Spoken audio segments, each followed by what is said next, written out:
Let me ask you something. Have you ever been scrolling through Instagram? You see people posting selfies, vacation photos, gym pics, relationship updates, and then you realize you haven't posted a single photo of yourself in months, maybe years. Not because you don't have a phone, not because you're off the grid, but because every time you think about posting, something stops you. You overthink how you look. You imagine people judging. You worry about looking desperate, awkward, or exposed. And here's the part most people don't talk about. That same hesitation that stops you from posting online is often the exact same hesitation that makes you miss attraction opportunities in real life. My name is Zach, and I spend way too much time thinking about human psychology or behavioral patterns. Today, we're breaking down the psychology of people who don't post their photos on social media and why this behavior is way deeper than "I'm just private." This video might sting a little, but it might also unlock something for you. The surface-level assumption and why it's wrong. Most people assume if someone doesn't post pictures, they're insecure. That's partially true, but incomplete. Psychologically, there are 4 main profiles of people who don't post their photos, and only one of them is pure insecurity. The others are much more interesting. Let's break them down. Type 1, the high self-awareness overthinker. This person isn't low value, they're hyper-aware. They think about how they're perceived, what a photo signals, what posting means socially. Instead of asking, "Do I like this photo?" they ask, "What will this make people think about me?" Psychology calls this evaluation apprehension, the fear of being judged, not rejected. Here's the twist. These people are often intelligent, observant, and socially calibrated, but that same awareness becomes paralysis. Real-world example. A guy wants to approach a woman at a cafe. He doesn't fear rejection, he fears looking stupid if it doesn't go well. So he does nothing. Same mechanism, different environment. Takeaway: over-awareness kills expression. Attraction, online or offline, requires controlled exposure. Type 2, the identity protector. This person doesn't post photos because they don't want to be defined. They fear being boxed into a type, a status tier, a comparison hierarchy. Social media turns people into products, and some people instinctively resist that. Psychologically, this is identity preservation. They think, if I post my face, people decide who I am before I speak, so they stay unseen. Here's the problem. In attraction, absence doesn't create mystery unless presence already existed. Silence doesn't build intrigue if no signal was ever sent. In dating terms, if you never show up, you don't look mysterious, you look irrelevant. Action step: control the frame instead of avoiding it. Post one intentional image. Clear face, neutral expression, no try-hard energy. You're not selling yourself, you're anchoring reality. Type 3, the control-oriented individual. This one surprises people. Some people don't post photos because they hate losing control of perception.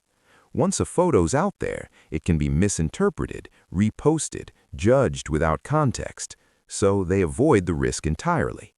This is common in people who like structure, prefer predictability, feel uneasy with open-ended outcomes. Here's the uncomfortable truth. Attraction is inherently uncontrollable. You cannot manage how someone feels about you. Trying to control perception kills polarity. Dating parallels: men who over-explain themselves on dates, men who try to say the right thing. They're not unattractive, they're over-controlling the outcome. Practice this. Post something once without checking likes for 24 hours. You're training emotional tolerance, not ego validation.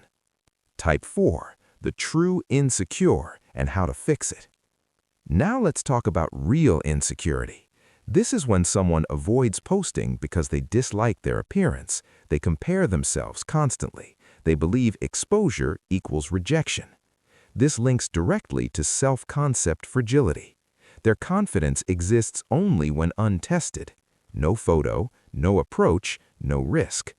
But here's the brutal psychological truth. Confidence isn't built by protection.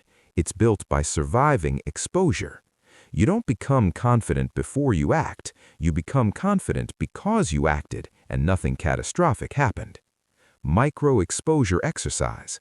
1. Take 3 photos. 2. Pick the least bad one.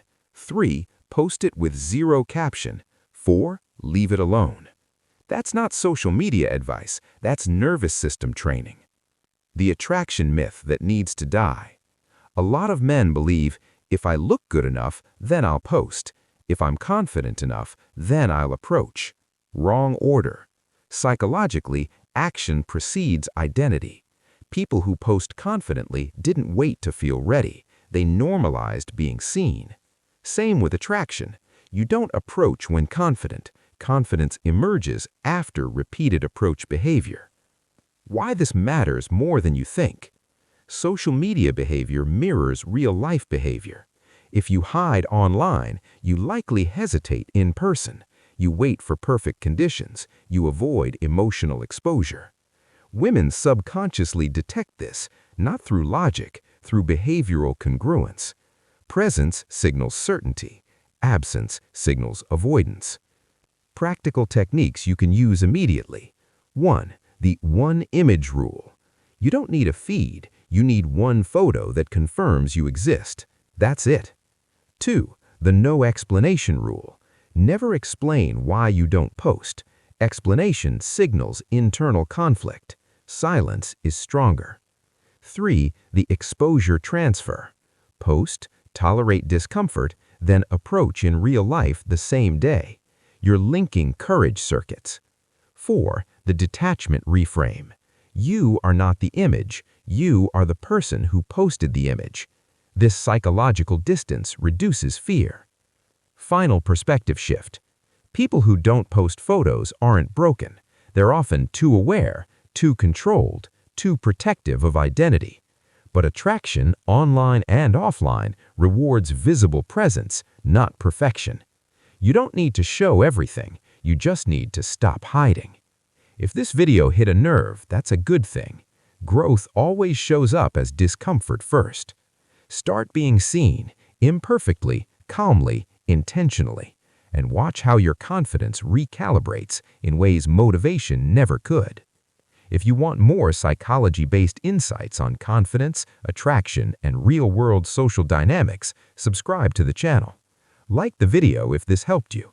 And remember, confidence isn't something you find, it's something you practice being visible with.